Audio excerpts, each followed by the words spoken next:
UFC London is over, and man, was it a fairly average card. Let's talk about the fights and maybe why they weren't so good. First fight of the night, Chanel Dyer beat Ravina Oliveira. Great finish, looked very good, good prospect, good start to the card. Then we got Shamrock versus Abdulkarim Al-Sawadi, and man, Shamrock sucks, bro. Like, I'm sorry, he is not UFC level. A ton of showboating, not a lot of respect from his side, you know, calling this guy all sorts of names, and then just doesn't really back it up in the fight, man. His striking is really bad. His grappling is good, but his wrestling isn't, so he can't get it to the ground. Also, Wadi has been out for 2 years and still beat him very handedly. I would be surprised if he gets another fight in the UFC, because if he does, I don't know if he could beat anyone on the roster. Then next up, Brando Pericic knocked out Louis Sutherland. This was actually a fun heavyweight fight for as long as it lasted, like 90 seconds or whatever. Both these guys are pretty solid. Louis just, you know, got caught by Pericic. Pericic was a little bit cleaner in there and got the finish. Then Mantas Contratavicius got a decision win over Antonio Tricoli. Pretty crazy, was not able to finish him. Tricoli's been finished multiple times, so that kind of halts his hype train a little bit, but he's still a pretty talented prospect and very young and very new in his career. Then Mario Pinto got a decision over Felipe Franco, which is pretty insane. I was expecting him to finish him pretty much instantly. I think he's way better than Felipe Franco, but he was just too nonchalant, too measured, too careful in there. Just tried to get the win and not really go for a finish at all. So like, that's two back-to-back hyped prospects that just get a decision win. Then Nathaniel Wood had a very high level and fun fight against Losine Keita. Losine debuting in the UFC. He was a favorite against Wood, which I thought was bogus, and I was correct. Wood is really skilled, even though he's not ranked, and he was skilled enough to take down Keita, but Keita showed a lot of prowess, showed that he has a lot of skill and will probably be a player if he develops himself a little bit more, because Nathaniel Wood just has that UFC experience that Keita lacks. Fun question though, you think Keita would have beat Patricio Pitbull because Pitbull couldn't make the weight? They were scheduled to fight.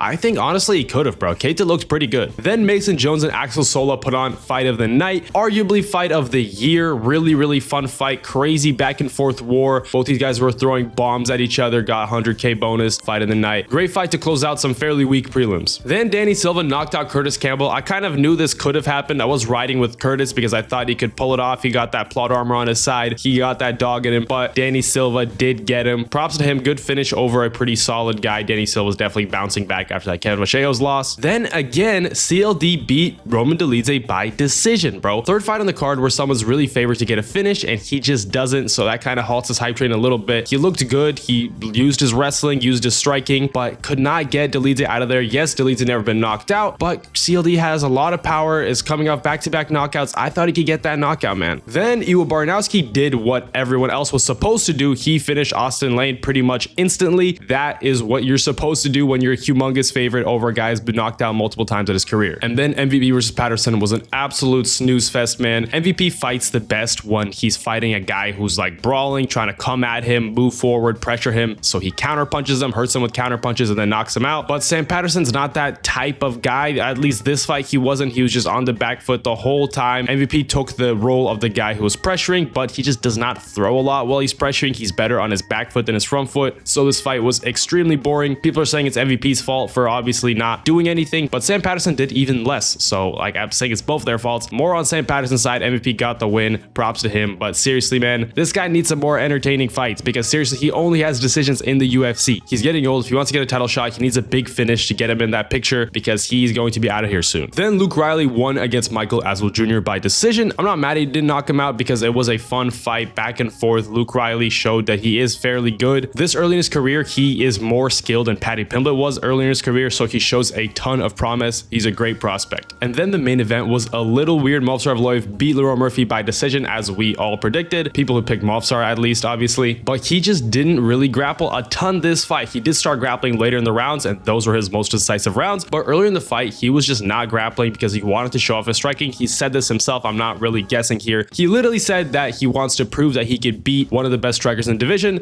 and he did. I think the UFC matchmakers are getting to him. I think they're telling him he's a boring fighter and telling him to be more entertaining, and that almost cost him a win because it was a very close fight in those early rounds. But I think the better fighter won, because he obviously proved that he can use that wrestling to get more decisive rounds, and that's exactly what he did. He just chose not to do that in the early rounds for some reason. This is like what Bilal Muhammad tried to do against Jack Della Maddalena, but he lost. Movsar, on the other hand, won, tried to give a fun fight for the fans, and got the win. Props to him. He did receive a point deduction. Say what you will about the point deduction, it was only on the second foul. I think point deductions should be more strict, but they're just not right now, so it's very situational situational and different every single card, different every single judge. I think it should be more strict, but then it should be more strict for everybody, because it looks a little weird that a British guy gives a point deduction to the Russian guy who's fighting a British guy, you know? But that's neither here nor there. I did think a draw would have been a more likely scorecard, probably would have made a little more sense, but I'm not mad at Mozart for winning. Obviously, he deserves this win. I wouldn't call it a robbery, although it was a close fight, but yeah, he's just the better fighter. So yeah, guys, what'd you think of the card? Because honestly, it was a little bit weak. The UFC implemented a 25k finish bonus at the beginning of the year to give fighters more incentive to finish fights, but that looks like it has not moved the needle at all. Maybe 25k is not enough. I honestly think it's not enough because they get half of their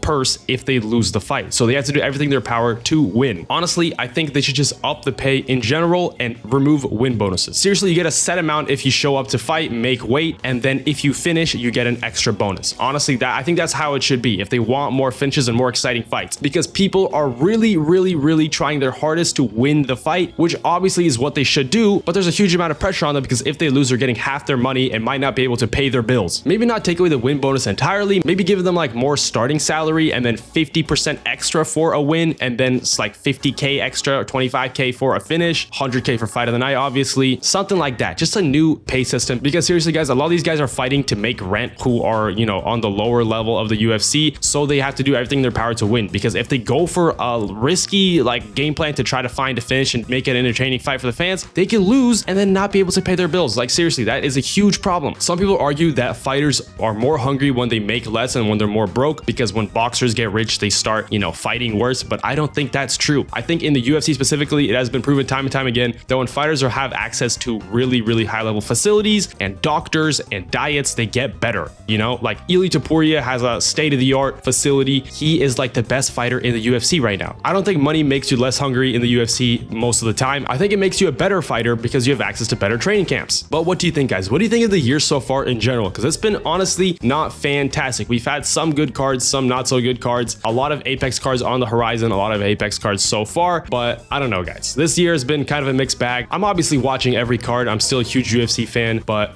that's pretty much it, guys. See ya.